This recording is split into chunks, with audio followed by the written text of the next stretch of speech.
महाबोधी महाविहार मुक्ती आंदोलन पुणे यांच्या वतीने बुद्धगया मुक्ती आंदोलनाचा धरणे आंदोलन दिनांक 10 मार्च 2026 रोजी डॉक्टर बाबासाहेब आंबेडकर पुतळा जिल्हाधिकारी येथे आयोजित केलेला आहे।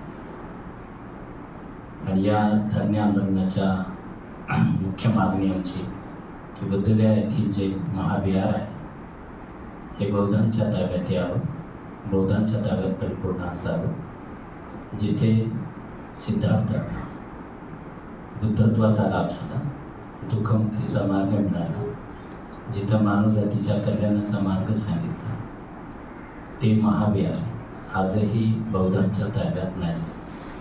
ते महाविहार आजही तिथं 4 हिंदू आणि 4 बौद्ध आहेत आणि त्या महाविहारामध्ये आजही कर्मकांड केले जाते, पिंडदान करण्यात येते। अशा प्रकारे जे भगवान बुद्धांनी कर्मकांड नाकारलेला आहे, अंधश्रद्धा रूढी परंपरा नाकारलेल्या आहे आणि ते विहार महाविहार हे परिपूर्ण बौद्धांच्याच ताब्यात असलं पाहिजे।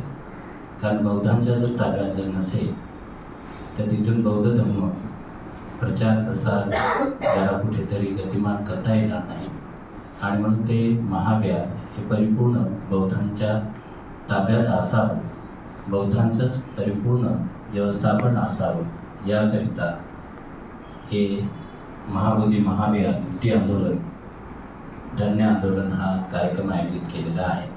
तेव्हा पत्रकार बंधूंना आमचं आव्हान आहे की आपल्या या पत्रकारमध्ये आपण ही आमची बातमी देऊ, आम्हाला बातमी देऊन सहकार्य करा।